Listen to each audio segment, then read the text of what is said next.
खुशखबरी खुशखबरी खुशखबरी। जी हाँ, मिठाई बांटने की कर लीजिए तैयारी, लड्डू बांटने के लिए हो जाइए तैयार। इस साल महाशिवरात्रि के बाद 5 राशियां ऐसी है जो कि कर्ज से बिल्कुल मुक्त होने जा रही है, कर्ज से उनको छुटकारा मिलने जा रहा है। भगवान भोलेनाथ और माता पार्वती का विशेष रूप से आशीर्वाद रहेगा और 5 राशियों के ऊपर कर्ज से बिल्कुल छुटकारा मिलने का योग बन रहा है। तो चलिए जानते हैं इस वीडियो में कि आखिर महाशिवरात्रि इस साल कब है, पूजा का शुभ मुहूर्त क्या है, महाशिवरात्रि की भगवान भोलेनाथ की पूजा की विधि क्या है, और साथ ही ये भी जानेंगे कि मित्रों महाशिवरात्रि के बाद कौन कौन सी ऐसी राशियां हैं जिनके ऊपर भगवान भोलेनाथ की विशेष रूप से कृपा दृष्टि रहने वाली है। ऐसे में वीडियो को पूरा लास्ट तक जरूर देखिएगा और हाँ, वीडियो को लाइक जरूर कीजिए और अपने मित्रों के साथ शेयर भी कर दीजिए ताकि काम की जानकारी का जो अपडेट है ना वो सभी लोगों को मिल सके। ओम नमः शिवाय, जय श्री कृष्णा, राधे राधे। मित्रों चलिए सबसे पहले जान लेते हैं कि इस बार महाशिवरात्रि कब है। दोस्तों हिंदू कैलेंडर के अनुसार फाल्गुन मास की चतुर्दशी को हर साल महाशिवरात्रि का त्योहार मनाया जाता है। इस बार महाशिवरात्रि का जो त्योहार है वो 18 फरवरी 2023 के दिन पड़ रहा है और हिंदू धर्म में महाशिवरात्रि पर्व का विशेष रूप से महत्व भी होता है। इस दिन माता पार्वती और भगवान शिव दोनों का मिलन हुआ था। भगवान शिव शंकर ने सन्यासी रूप छोड़कर महाशिवरात्रि के दिन ही माता पार्वती के साथ विवाह किया था, दोनों का मिलन हुआ था। तो इसी कारण महाशिवरात्रि का जो महत्व है वो कई गुना ज्यादा बढ़ चुका है। इस बार बात करें महाशिवरात्रि की चतुर्थी की जो शुरुआत है ना महाशिवरात्रि वो 18 फरवरी 2023 को रात 8:02 से शुरू हो रही है, जो कि 19 फरवरी को शाम को 4:18 तक रहेगी। और इस बार महाशिवरात्रि के मौके पर कई ऐसे विशेष और दुर्लभ योग बन रहे हैं जिसके कारण 5 राशियों की किस्मत एकदम से पलटने जा रही है। आपको बता दें महाशिवरात्रि पर शुभ संयोग के साथ ही कुंभ राशि में अभी सूर्य विराजमान है, शनि विराजमान और चंद्रमा तीनों एक साथ उपस्थित होकर त्रिग्रही योग का निर्माण करने वाले हैं। मतलब कि एक ही राशि में 3 ग्रह एक साथ विराजमान है, भगवान सूर्य, भगवान शनि और भगवान चंद्रमा। जब त्रिग्रही योग की दुर्लभ संरचना बन रही है ना तो इसका जो प्रभाव है वो कई अन्य राशियों के ऊपर भी पड़ने जा रहा है। चलिए महाशिवरात्रि की जो पूजा है ना वो निशिता काल के दौरान की जाती है और इस बार निशिता काल का जो मुहूर्त है वो 8:02 से शुरू हो रहा है। दोस्तों 4 पहर तक, 4 अलग अलग पहर तक महाशिवरात्रि पर भगवान भोलेनाथ और माता पार्वती की पूजा अर्चना करने का प्रावधान है। चलिए जान लेते हैं महाशिवरात्रि की अवसर पर पूजा विधि के बारे में कि आखिर भगवान भोलेनाथ की जो पूजा है वो किस तरह से की जाए। उसके बाद जानेंगे किन किन राशियों की किस्मत चमकने जा रही है। दोस्तों सबसे पहले आपको क्या करना है कि महाशिवरात्रि के दिन सुबह पहले ब्रह्म मुहूर्त में उठना है और दैनिक कार्यों से निवृत्त होकर नहाने के पानी में कुछ बूंदे गंगा जल की मिला लें ताकि नहाने के पश्चात आप एकदम फ्रेश हो जाएं, शुद्ध हो जाएं।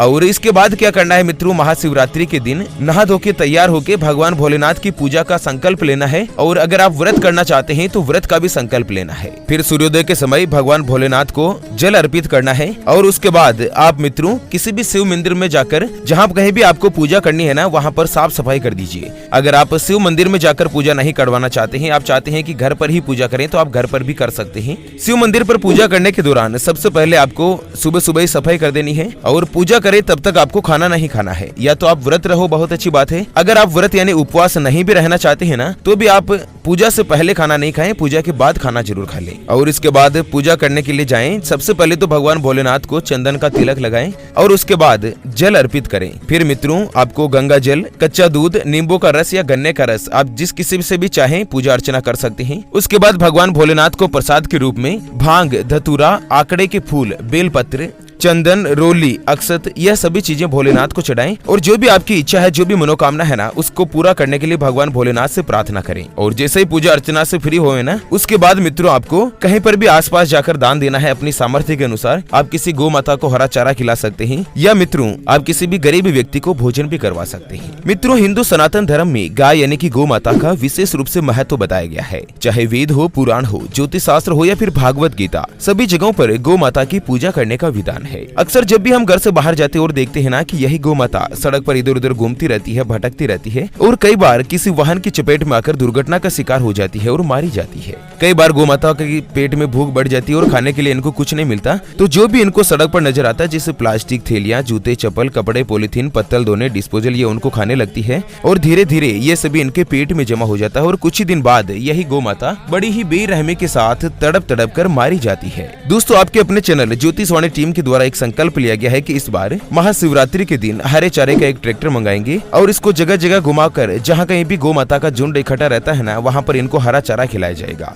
कम से कम मित्रों एक साल में एक बार तो गौ माता को भरपेट भोजन मिले, एक साल में एक दिन उनको भरपेट हरा चारा पौष्टिक आहार या भोजन मिलता रहे। और मित्रों इसके लिए मुझे आपके सहयोग की आवश्यकता है। अभी जो आप स्क्रीन पर QR देख पा रहे हैं श्री हरि ज्योतिष के नाम से, इस पर आप अपनी श्रद्धा अनुसार 11, 21, 51 या 101 रुपए जो भी मित्रों आप गौ माता के लिए सहयोग करना चाहो आप इस QR पर कर सकते हैं। सच्ची श्रद्धा और पवित्र हृदय के साथ जो भी गौ माता के लिए दान करता है ना, भगवान भोलेनाथ और माता पार्वती का उसको विशेष रूप से आशीर्वाद मिलता है। चलिए जानते हैं इस बार महाशिवरात्रि के बाद कौन कौन सी ऐसी राशियां हैं जिनका भाग्य उदय होने जा रहा है, जिनकी किस्मत भगवान भोलेनाथ की कृपा से चमकने जा रही है। तो सबसे पहले नंबर पर आती है मिथुन राशि। जी हाँ मित्रों, जिनके नाम का पहला अक्षर का, की, कु, बड़ा ग, छ, के, को और हा से शुरू होता है, उनकी मिथुन राशि होती है। मिथुन राशि वालों के स्वास्थ्य में इस बार महाशिवरात्रि के बाद ही सुधार होगा। आपको किसी बीमारी से मुक्ति मिल सकती है। अगर आप स्वास्थ्य से जुड़ी कोई भी परेशानी है ना, तो उससे आपको छुटकारा मिल सकता है। आपके जो भी अटके हुए या अधूरे काम है वो बनते चले जाएंगे। भगवान भोलेनाथ की कृपा से आप अपना खुद का व्यापार करते हैं या नौकरी करते हैं, दोनों परिस्थिति में आपका व्यापार या नौकरी दिन दुगुनी रात चौगुनी गति के साथ तरक्की करेगा। अगर आपके ऊपर कोई भी कर्ज वगैरह हो रखा है तो इस साल आपको कर्ज से छुटकारा मिलेगा, कर्ज से भी राहत मिलेगी। अगर आप अविवाहित है तो माता पार्वती और भगवान भोलेनाथ के आशीर्वाद से आपका विवाह होने का योग भी प्रबल रूप से बना रहेगा।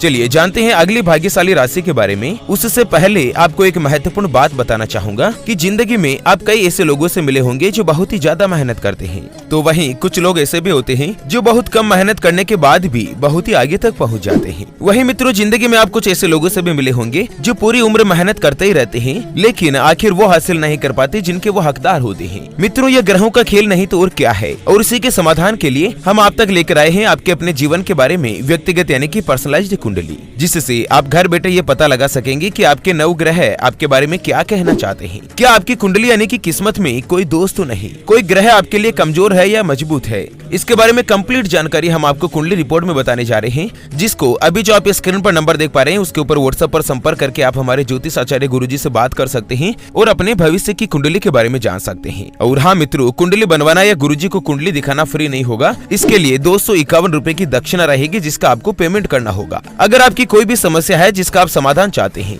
जैसे कि आपका विवाह का योग नहीं बन रहा है, कई जगहों से आपके पास रिश्ते आते हैं या आप भी रिश्ते देखने के लिए कई जगहों पर जाते हैं, लेकिन कोई भी रिश्ता आप तक फाइनल नहीं हो पाता, किसी भी रिश्ते वाले का कोई जवाब नहीं मिलता, आपके परिवार के सदस्यों में आपस में बन नहीं रही है, आपकी आर्थिक स्थिति बहुत ही खराब चल रही है, आपके ऊपर कर्ज हो चुका है जिसको आप चुका नहीं पा रहे हैं, घर में हमेशा धन की कमी बनी रहती, संतान का सुख आपको नहीं मिल पा रहा है, या बच्चे का पढ़ाई में मन नहीं लगता, बच्चा लगातार सरकारी नौकरी या अच्छी नौकरी की तैयारी कर रहा है लेकिन उसको नौकरी मिल नहीं पा रही है। अगर कुछ भी समस्या है जिसका समाधान आप कुंडली बनाकर हमारे ज्योतिष आचार्य गुरुजी से जानना चाहते हैं, तो स्क्रीन पर दिए गए नंबर पर व्हाट्सएप पर संपर्क करके आप हमारे ज्योतिष आचार्य गुरुजी से बात कर सकते हैं और अपने भविष्य की कुंडली के बारे में जान सकते हैं। चलिए जानते हैं मित्रों, महाशिवरात्रि के बाद अगली जो भाग्यशाली राशि रहने वाली है ना, वो है मित्रों कर्क राशि। जी हाँ, जिनके नाम का पहला अक्षर ही, हु, हे, हो, डा, डी, डू, डे और डो से शुरू होता है, उनकी कर्क राशि होती है। दोस्तों कर्क राशि वालों पर इस बार महाशिवरात्रि के बाद से ही भगवान शिव विशेष रूप से इनके आशीर्वाद बना रहेगा, माता पार्वती की भी आपके ऊपर कृपा रहेगी। महाशिवरात्रि पर कर्क राशि के जातकों पर भोलेनाथ मेहरबान होंगे, आपको धन के मामले में जबरदस्त रूप से फायदा देखने को मिलेगा और अलग अलग जगहों से इस साल 2023 में आपको धन प्राप्त होने के योग बनेंगे। कार्य क्षेत्र में आपको प्रशंसा मिलेगी, उच्च अधिकारियों के साथ संबंध अच्छे होंगे। अगर आप अविवाहित है तो इस बार भगवान भोलेनाथ की कृपा से साल 2023 में आपका विवाह होने का योग भी प्रबलता के साथ बनेगा। और वहीं अगर आपके ऊपर कर्ज हो रखा है तो इस साल 2023 में आपको कर्ज से राहत मिलेगी, कर्ज से छुटकारा मिलेगा। भगवान भोलेनाथ के आशीर्वाद से आपके व्यापार में तरक्की होगी, ग्रोथ होगी। और मित्रों अगर आप नौकरी करते हैं तो नौकरी में भी आपको प्रमोशन मिलेगा, आपकी तनख्वाह बढ़ेगी। चलिए अगली जो भाग्यशाली राशि की बात करें तो वो आती है वृषभ राशि। जी हाँ मित्रों, जिनके नाम का पहला अक्षर ई, उ, ए, ओ, वा, वी, वु, वे और वो से शुरू होता है, उनकी वृषभ राशि होती है। दोस्तों वृषभ राशि भोलेनाथ की सबसे प्रिय राशियों में से एक है। इस साल शिवरात्रि का जो दिन है ना, वो वृषभ राशि वालों के लिए बहुत ही खास होने वाला है। जिन लोगों की नौकरी में तरक्की के अंतर्गत जो भी रुकावट आ रही थी, कई दिनों से जिन लोगों को प्रमोशन नहीं मिल रहा था, उनको इस साल प्रमोशन मिलने के योग रहेंगे और कहीं न कहीं आपको शुभ समाचार प्राप्त होंगे। आपकी तनख्वाह में जबरदस्त रूप से बढ़ोतरी होगी।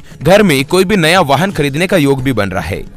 कार्यस्थान पर जहाँ कहीं भी आप काम करते हैं वहाँ पर आपकी सराहना होगी और पूरे साल भर आपको भगवान शिव और माता लक्ष्मी का आशीर्वाद मिलेगा। अगर आपके ऊपर कर्ज हो रखा है तो इस साल 2023 में महाशिवरात्रि के बाद से ही आपको कर्ज में भी राहत मिलेगी। चलिए अगली और अंतिम भाग्यशाली राशि की बात करें तो वो आती है कुंभ राशि। जी हाँ मित्रों, जिनके नाम का पहला अक्षर सा, सी, सु, से, सो, दा, गु, गे और गो से शुरू होता है उनकी कुंभ राशि होती है।